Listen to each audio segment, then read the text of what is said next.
from 17, 20, and 22 win seasons to 41 wins last year and hitting 50 wins this season, officially clinching a playoff spot. The Houston Rockets are back. Let's take a stroll down memory lane and see how it all came together. Coming up right here at Locked On Rockets. This is Mission Control, Houston. Ignition sequence start. 6, 5, 4, 3, 2, 1.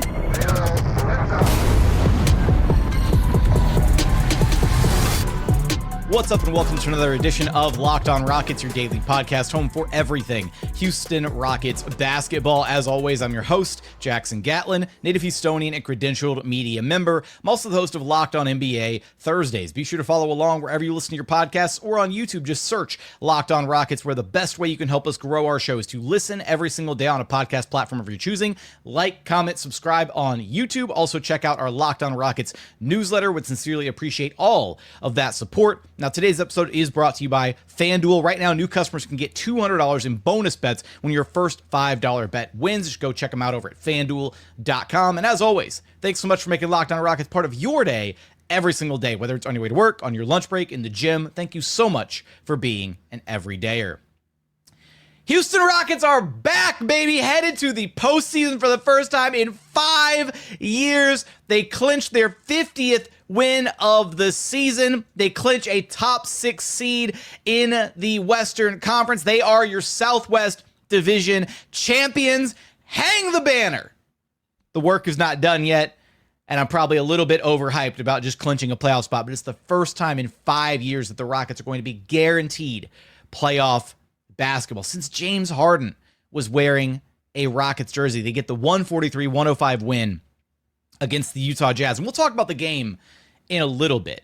But in the afterglow of this game and kind of reveling in this moment as a Rockets fan and as somebody who's followed this team all my life and also, covered this team professionally for a number of years now, I really sat here and thought, man, what a wild, crazy, strange, ridiculous journey it's been to go from the team that was vying for titles and at the top of the Western Conference and going toe-to-toe with the Golden State Warriors to tearing it all down for a few years and building it back up to what it is right now, a team that we can be proud of, excited by, and is likely going to be an incredibly competitive organization for years to come.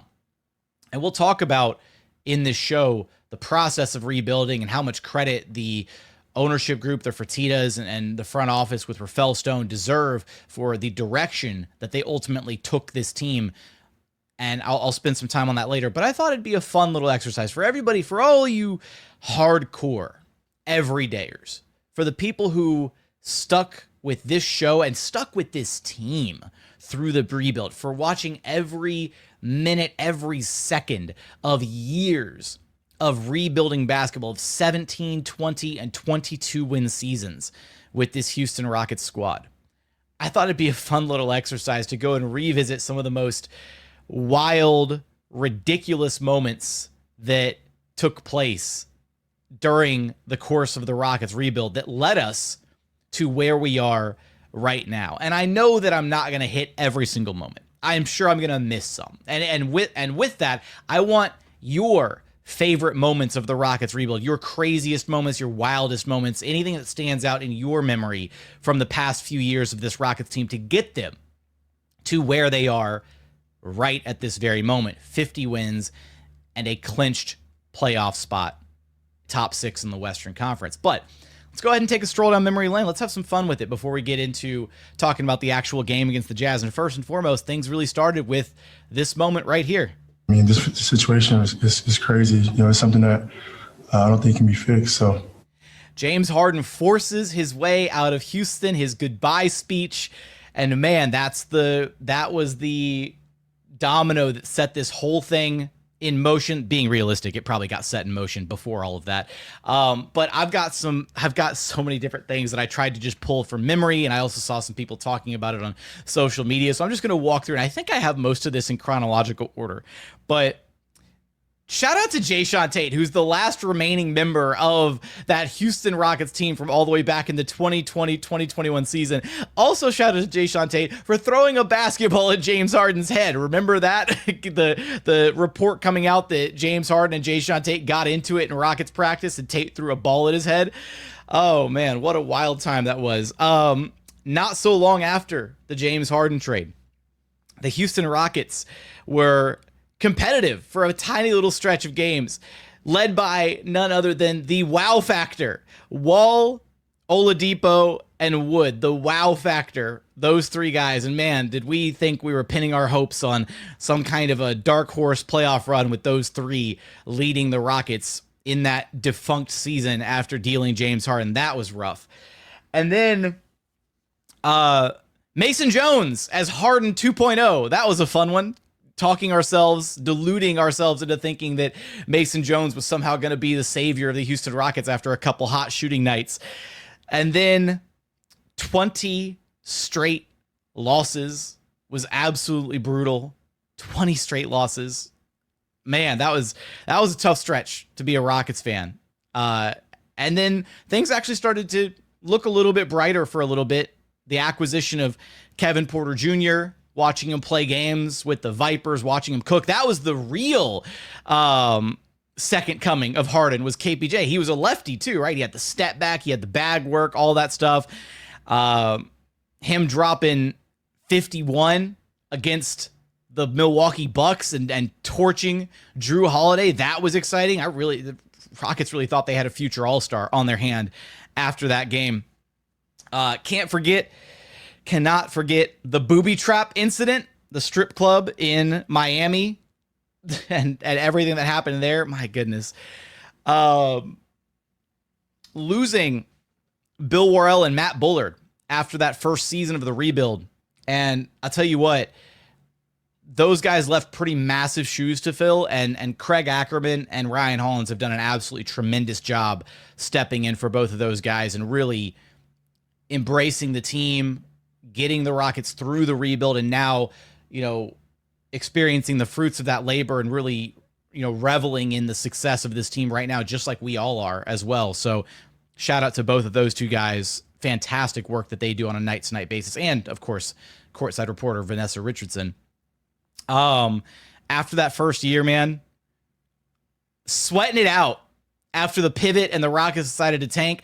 They had the worst record in the NBA, just 17 wins, and sweating it out to secure their draft pick because they had a 50-50 shot at keeping that pick or conveying it to the OKC Thunder.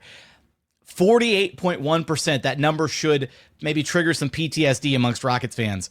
48.1% chance to keep their pick, and they did, and the pick turned into one Jalen Green. My goodness. I want to go through some of the other little bits and bobs and strolling down memory lane and all that stuff. And we're going to keep taking a look at some of the other wild moments from the rebuild. We're going to get there in just one moment.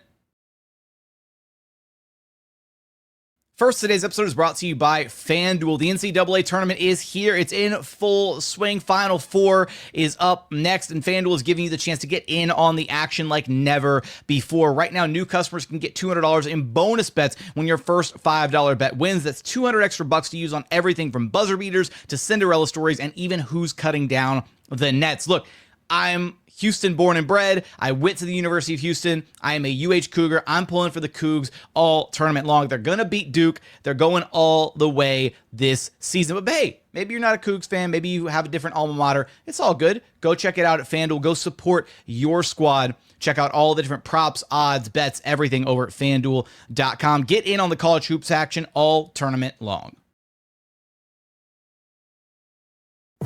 And continuing on here at Locked On Rockets, your daily podcast, home for everything Houston Rockets basketball. And I promise I'm going to get to kind of a grand takeaway at the end of all this, but I'm also reveling in and enjoying remembering some of these ridiculous moments from the rebuilding era of this Rockets team. But one that I wanted to include as it pertains to the legend himself, Bill Worrell, was one of the greatest calls of all time. And I don't have this one on the soundboard, unfortunately. I wish I could have gone back and found it. But David Nwaba and Bill Worrell dropping the iconic Nwaba Dabba Doo was absolutely mind-blowing in the moment, and that's what makes Bill Worrell the absolute GOAT at what he does.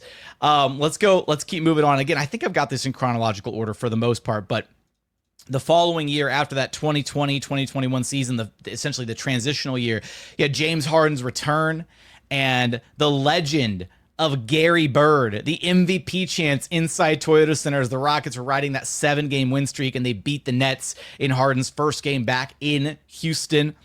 My goodness, we had the whole Dacian Knicks experience, which is just a whole, I can't say it any better than Zach Lowe said it. You know what? I don't want to talk about Dacian Knicks. I just don't understand it. I don't know what's going on. And it's a lot of Dacian Knicks. You had a team that was being built around Kevin Porter Jr. and the Rockets were icing John Wall because of it. And John Wall's thoughts on the Rockets from this period of time, whether it was his tell-all podcast afterwards or harping on the 20-game losing streak during the his time with the Rockets, he didn't have a ton of fun here in Houston. Shit, his ass. Terrible. Trash. Just some throwbacks for John Wall. But they were building around KPJ, and KPJ declared himself the leader of this Rockets team. I'm the head honcho. And after doing so, he hopped in the whip at halftime of the New Year's Day game against the Denver Nuggets, that game where Christian Wood pouted because he didn't get the start, and then KPJ disappeared after halftime. There was the halftime incident, the locker room, all that mess. My goodness, that was an incredible low point for this Rockets team. Don't forget Justin Patton, Ray Spalding, Kyrie Thomas, some of the key select players of this Houston Rockets team, the revolving door of players that were in and out of Rockets jerseys during the stretch. God, I really thought Kyrie Thomas was going to be like the second coming of Drew Holiday. I was so bought in on Kyrie Thomas.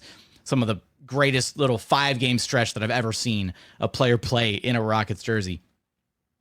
Can't forget about the following year, the final year of the Steven Silas era. Bruno Fernando starting over Alperen Sengun. Lob threat. That was that was a moment, man. That was another pretty low point. I don't have a soundbite for this one, but shout out to Eric Gordon, who was replying to good friend of the program, Paolo Alves, diehard Rockets super fan, also co-host of the Loggerline podcast with the Podfather Ben Dubose, and replied to a tweet of his saying, "What's so effing funny?" on Twitter. And oh my goodness, that screenshot has done the rounds and has been circulated for years since it happened. But I think the most defining moment of Eric Gordon's tenure during the rebuild was when he was asked about how the Rockets had improved from the start of the season until where things were in around mid-December, late December, I think it was. It was New Year's Eve, actually, or close to New Year's Eve. There's no improvement. E.G. with a straight face. There's no improvement. Nothing's happening. Oh, man. Having to see Steven Silas trying to walk back that comment from E.G. was really tough. But not more tough than later in the season when the Rockets went on yet another subsequent losing streak. They lost a game to the Sacramento Kings, and it gifted us the iconic Steven Silas rant, in which this soundbite did some heavy lifting. They're not getting after it like they're supposed to. They're not getting after it like they're supposed to. The desk slam will never not get me because it's just so audible. And that whole situation was unbelievably weird. I could go through so many other moments. And look, there were plenty of fun, good moments as well. I'm sitting here just trying to highlight, like, shout out to the game winners from KPJ. Shout out to Jabari Smith Jr., his game winner against the Pelicans. I was in the building for that one as a fan, sitting, a few seats back from courtside, and that was a super fun experience. I took my friend, who is actually a diehard Pels fan, to that game, and watching his face sink as Jabari Smith Jr. sunk the game-winning shot was just chef's kiss. So, and I'm not going to revisit the much of the, if any, of the Ime Udoka era, beginning with, the 41 season last year. There's plenty of good to take away from that season. I just think that kind of the era of down, the era where the Rockets were down bad, the rebuilding era, the 17, 20, and 22 win seasons were pretty brutal. They were. And it was tough on the fan base. It was tough on individuals covering the team. It was tough on me. It was a rough set of years. But to come out of it on the other side and to see guys like Jalen and Sengun who had gone through all of that, and to see them be able to clinch their first playoff berth together, and how excited and how happy they were after the game, talking about the experience, talking about what they've grown and been through, and just seeing how hard each one of them had worked to get to this point was incredibly gratifying to see kind of where this team was. And so I wanted to kind of stroll through and go through some of what this team had been through to get to this stage under head coach Ime Udoka. And again, my grand takeaway here is that there are a lot of teams that, what is it? There's how many different, I forget the expression, something, there's a million different ways to skin a cat or whatever. There's a bunch of different ways that teams can tear things down and rebuild and reinvent themselves. And, you can do a soft reboot, a hard reset, whatever, when a star player wants out. But ultimately, the Rockets organization, with the Fertittas as the owners and with Rafael Stone in the general manager chair, had a very clear vision for the direction and the future of this team. And at times it felt a little murky. At times there were parts of the rebuild where things did not look great, where there was concern about the ability to eventually turn this franchise around, but they did it. And they did it in such a short amount of time. The Rockets went from being one of the Western elite to being one of the worst teams in the NBA for 3 seasons, to then being on the precipice of earning a play-in spot. And again, they just barely missed it, right? They had a bunch of things not break their way last year. Otherwise, they would have absolutely been in the play-in, right? If Tari was healthy, if Sengun was healthy, whatever, they would have absolutely beaten out the Warriors for that final play-in spot. They had a bunch of different things go against them, but they earned 41 wins. They played 500 basketball. They became a respectable team again that nobody wanted to deal with in any game ever. And then they doubled down on that, and they built an even better team this season. They leveled up again. They've largely been the second best team in the Western Conference this season. They've been one of the best teams in the entire NBA this season. And it's not without their shortcomings. There's still some glaring weaknesses on the roster. There's still some holes. There's still some big questions with this team, and questions that aren't going to be addressed overnight. But I want to give Rockets ownership and front office all of the credit in the world, all the flowers that they deserve, because there are plenty of teams that never experience this level of success. Ever, period. There are plenty of teams that have never cracked a 50-win season. I actually don't know that number off the top of my head. I wonder if there's got to be teams out there that have never hit a 50-win season, or haven't in the last 5, 10, 20 years, whatever it is.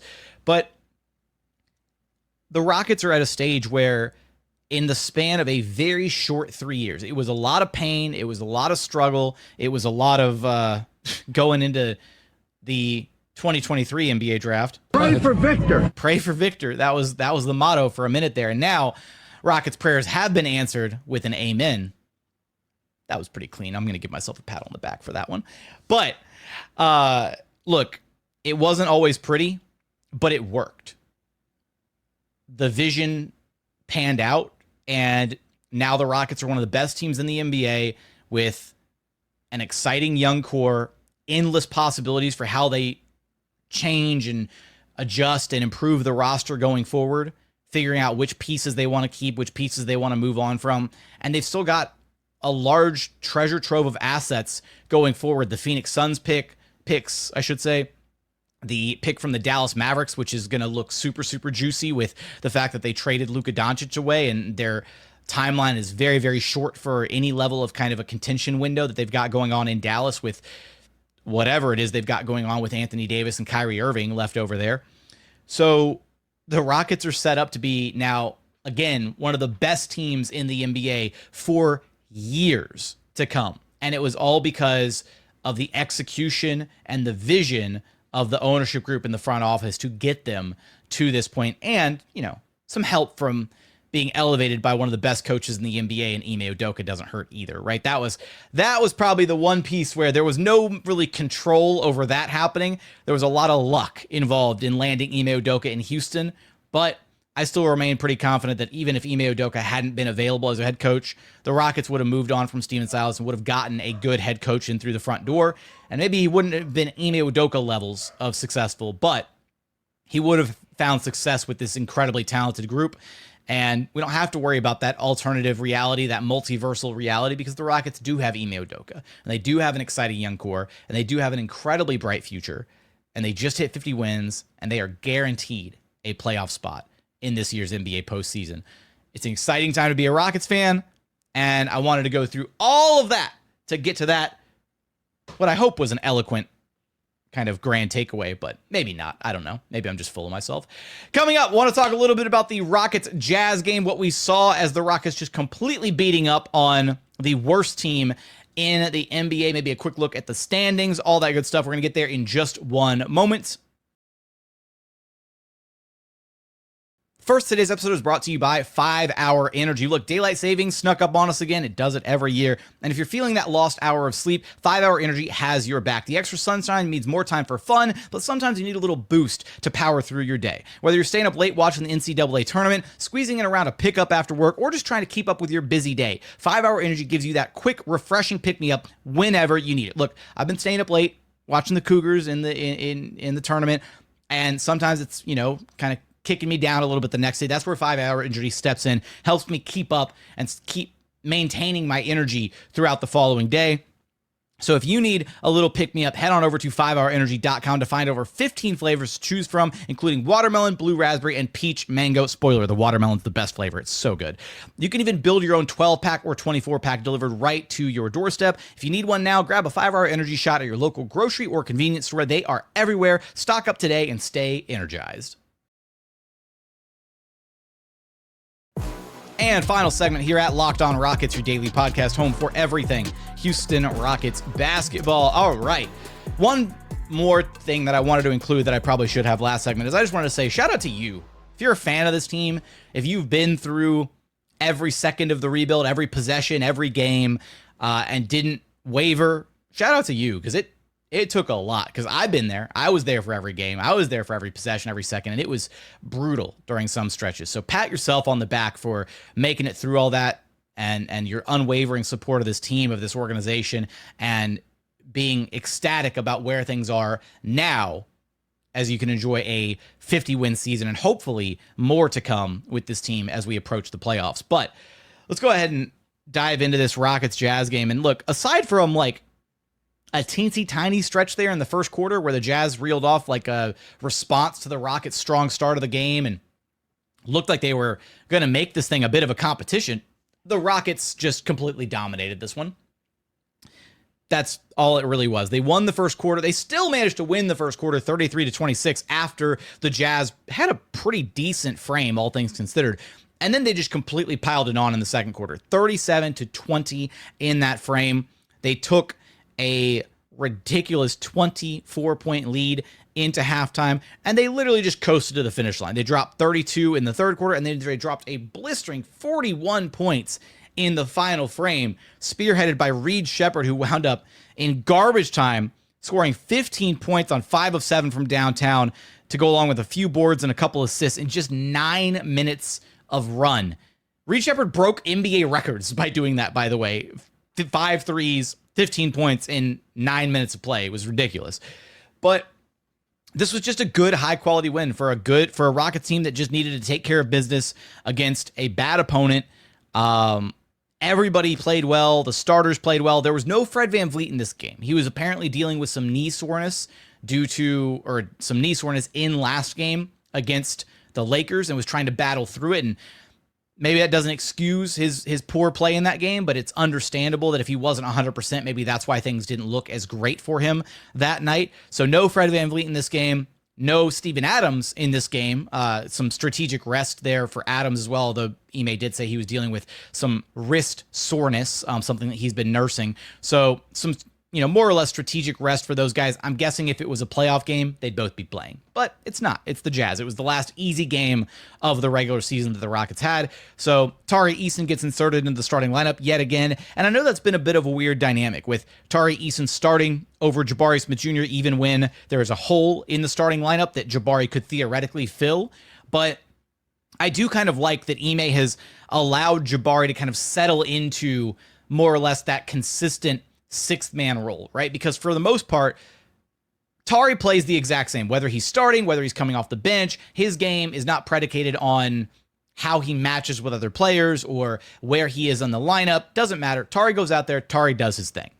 For Jabari, it feels like maybe there's a little bit more of a mental shift that he has to go through when he's starting and playing next to Sengun and playing in the starting lineup alongside Jalen and Alp, and where his shot's going to come from, where is he on the pecking order, all that kind of stuff, versus when he's coming off the bench. I think there's a more aggressive version of Jabari, a Jabari that is not hesitant when it comes to getting up shots and trying to kind of find his own as a little bit of that offensive punch for the Rockets off the bench. Now, in this game, he had 15 points on 6 of 16 shooting, so he was aggressive. He didn't hit a ton, so kind of an inefficient night, but it's great seeing him not be hesitant when it comes to those scoring opportunities, and the Rockets' recipe for success is there. They win a lot of games when Jabari Smith Jr. scores 15 or more. I want to say they've only got 1 or 2 losses, if memory serves. I'm trying to remember that stat off the top of my head. But when Jabari plays well, when he's scoring the ball at a decent clip, the Rockets are a really hard team to beat. He's kind of a swing factor for the Rockets on the offensive side of things. And defensively, he was rebounding the ball at a ridiculous level. He had a double-double at halftime, didn't he? He had a double-double at halftime coming off the bench, which was just absurd. And, part of that is, you look across the aisle and he's playing against his former college teammate, Walker Kessler. He even had a moment where he sauced up Walker Kessler in this game. So there's absolutely a little bit of friendly rivalry between those two guys. You always want to show up a former teammate a little bit. But really across the board, the Rockets got great offensive contributions from everybody. Tari Eason had 15 on 7 of 8 shooting. A quiet night for Amin Thompson. Just 9 points, 4 rebounds, 5 assists on only 4 of 6 shooting. There were a bunch of different points where Amin Thompson had wide open, or was wide open at certain points, in the dunker spot or kind of cutting the baseline, because the Jazz defense was just atrocious. But it was there were weird stretches where there were possessions where multiple guys were just weirdly wide open. I don't know if I've ever seen this many complete and utter defensive breakdowns from an NBA team in one game. And it kind of threw the Rockets off. There were points where Sengun would have the ball and he'd have 2 or 3 different guys that were all wide open on one possession and he was kind of stunned and not sure where to send the ball because multiple guys were open. It's a new defensive strategy that Will Hardy's trying out. I don't know. It was weird, but quiet night for Amin Thompson. Dillon Brooks continues his hot shooting from the month of March, carrying it on over into April. 21 points, 9 of 16 shooting for him, including 3 of 8 from downtown. Alp was very close, was flirting with a triple-double in this game. 15 points, 14 boards, 9 assists, and a block. He was facilitating at an incredibly high level in this game. And then Jalen Green, the tip of the spear for the Rockets offensively. 22 points, 7 of 15 shooting, 4 of 7 from downtown, and 4 of 6 at the charity stripe. Just a solid game across the board for all the starters, taking care of business. Nobody in the starting lineup played more than 30 minutes, and that's a big one because the Rockets have this absolute gauntlet of a schedule to close out the season. This was the last, at least on paper, TBD on if any of the other teams down the stretch decide to punt a game or maybe they get locked into whatever seed they want, and then all right, we're going to prioritize rest. Maybe the Denver Nuggets are going to prioritize rest at the end of the season. We don't know. But this was on paper the last easy game that the Rockets had. And we've seen them at times this season struggle to take care of business against bad teams. We've seen them struggle to close out a bad team or to pile onto the score so much to where the starters can get a much-deserved rest on the bench. So in this game, they did just that. They kept the scoreboard moving after dominating the first half, and all the starters got some much-deserved rest. Nobody broke 30 minutes in this game, and that's huge. And then the reserve unit came in and continued to pile it on. First and foremost, I just want to say Reed Sheppard, for anybody that was like actually worried about Reed Sheppard being a bust or not translating or any of that, he's going to be just fine. He looked so good in those 9 minutes in the fourth quarter, just draining three after three after three. After he hit his first 2 threes, the Jazz were so worried about stopping him on the perimeter, they jumped out 2 to the ball on a ball screen with Jock Landale, and Reed Sheppard just read it beautifully and threw a little bounce pass into Jock, who got an easy 2 at the rim. And the rest of his threes were still tough, highly contested. He had a couple of them that were just like step back threes where he got separation and knocked down a 3. Like, for anybody that was worried that Reed Sheppard wouldn't be able to get his own shot off consistently. Now, again, it's a Jazz team and they were down 30 or 40 or whatever it was, so who cares? But, I think games like this, just like the game against the OKC Thunder where the Rockets were punting earlier and Reed Sheppard had his first breakout performance as an NBA player, these games go a long way for a player's confidence. And for Reed Sheppard to be able to, string together this game and maybe a couple more games here at the end of the season, depending on garbage time play, that kind of stuff, it'll do wonders for his confidence going into his first full NBA offseason. And I'll say really quickly, I was really surprised that we saw more of Reed Sheppard. When they originally quoted us on his thumb injury, the fracture, they said 4 weeks before he'd be reevaluated. It is well before 4 weeks right now. Like, when that originally happened, when that injury happened, we were looking at it was early-ish March. And so we were thinking, okay, he'll maybe be back. He'll be reevaluated in early April. The dude healed so quick. It's those youngsters, man. Amin Thompson with his ankle, Reed Sheppard with his thumb. They've got that young blood, that young energy, and they heal so quickly. So it was great to see some really solid minutes from Reed Sheppard. And also Cam Whitmore, who made the most of his minutes. And look, Cam's been in a weird spot all season long, and I know there are a lot of Rockets fans that would love to see him embrace and take on a bigger role and see Ime Udoka, insert him into the lineup and give him some run. Hasn't been the case this season. He's been in and out of the rotation at times, but in 12 minutes of play in the fourth quarter, he had 11 points, 3 rebounds, and 3 dimes. And you're seeing a version of Cam that is a little bit more well-rounded. Anytime that he's touched the court in recent memory, with the exception of there was that one garbage time period where he looked very disinterested and it was not a great look for him. But generally, the last handful of times that Cam Whitmore's been on the floor, he hasn't been the same Cam Whitmore. He's been a guy that is understanding of the fact that offensively, he's capable of more than just scoring the ball. And that's been kind of the big thing for him is don't be an offensive black hole, right? Understand how to share the ball, and we're seeing him do that. He had a great drive and kick-out pass to Aaron Holiday for 3 in this game where he drove in, completely collapsed the Jazz defense, elevated like he was going to go for one of his patented Cam Whitmore finishes through contact, skying towards the rim. And instead, he jumped, and he knew exactly where he was going to throw that pass and threw it right back out to Aaron Holiday, who canned a 3-pointer. It was just beautiful, textbook. Exactly what you want to see from a dynamic downhill threat like Cam Whitmore, instead of trying to force the issue at the rim through 2 or potentially 3 defenders sometimes. And then defensively, right? He's just got to stay locked in on the defensive side of the floor. Not much to take away defensively from this Utah Jazz team, but the future's still incredibly bright for Cam Whitmore if he can continue to focus on the little things, because we know the talent is there for Cam Whitmore. It's just about making sure that he's got his head screwed on straight and that he's paying attention to the small stuff that is very, very important to a head coach like Ime Udoka. With that, the Houston Rockets sitting at 2nd in the Western Conference, and I will say very quickly here at the end, I mentioned it briefly, they've got that final game of their regular season against the Denver Nuggets, but the Nuggets literally just punted on a game against the San Antonio Spurs. Granted, they played what was maybe the game of the season the night before against the Minnesota Timberwolves and lost that one in double overtime where Nikola Jokic had a 61-point triple-double.